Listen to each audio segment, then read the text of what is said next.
Show me the incentive and I'll show you the result.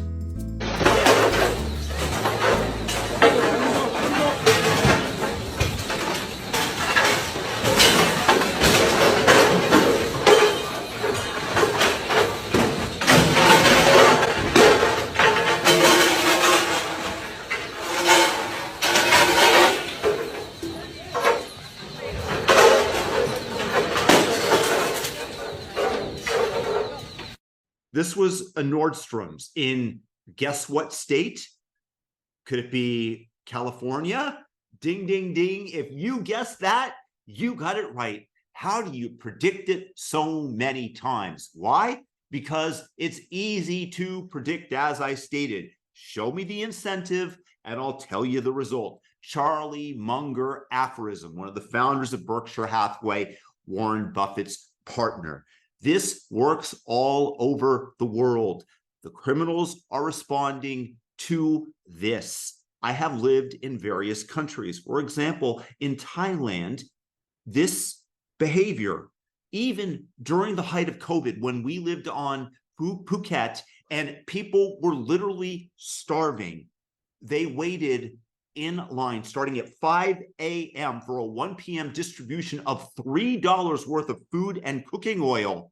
And there was none of this crime. And that was partly due to the Buddhist tradition and religion that is pervasive throughout that country, where if you harm something else, if you do something that will bring you negative karma, that will affect you in future lives. And people don't want to bring that upon themselves. This is a belief system with an incentive for good behavior. And we are lacking that as we lose religion from our society. And I wasn't even raised religious, but I now absolutely do see the value of it because it instills morals in people that outweigh the immediate incentive of behaving in such a manner. But in California, when you basically decriminalize shoplifting, when you state that you are not going to prosecute any theft under $950, and then you have the DAs continually letting repeat criminals go, they don't think that there are going to be any repercussions for their behavior. There's no disincentive to behave in this brutish, animalistic manner.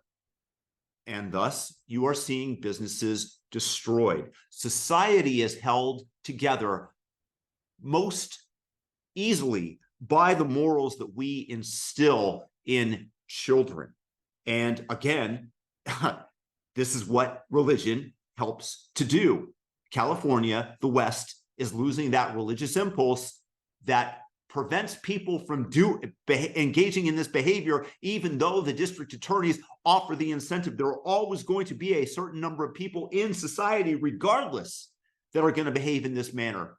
And by removing all repercussions from the table, you're only going to see more of it. It becomes like a virus that spreads in the minds of people when they see their fellow friend, person they know, getting away with stealing all this great loot.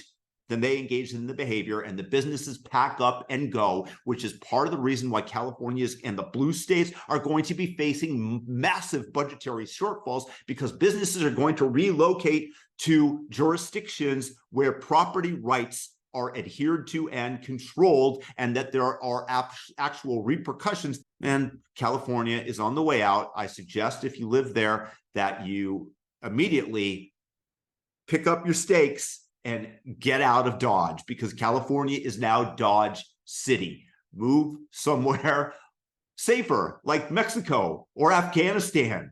I mean it, because the Taliban will cut off the hands of people that engage in theft like this. Thus, it doesn't happen. Probably safer for you there. Just make sure to convert to the Muslim religion so that you don't get killed for having heretical beliefs.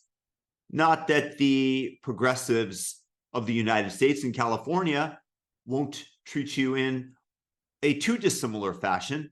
And certainly the word heretic would be used with abandon if you dared to question whether or not their policies had been effective, because like all socialists and communists, it just hasn't been given a fair shot yet, has it?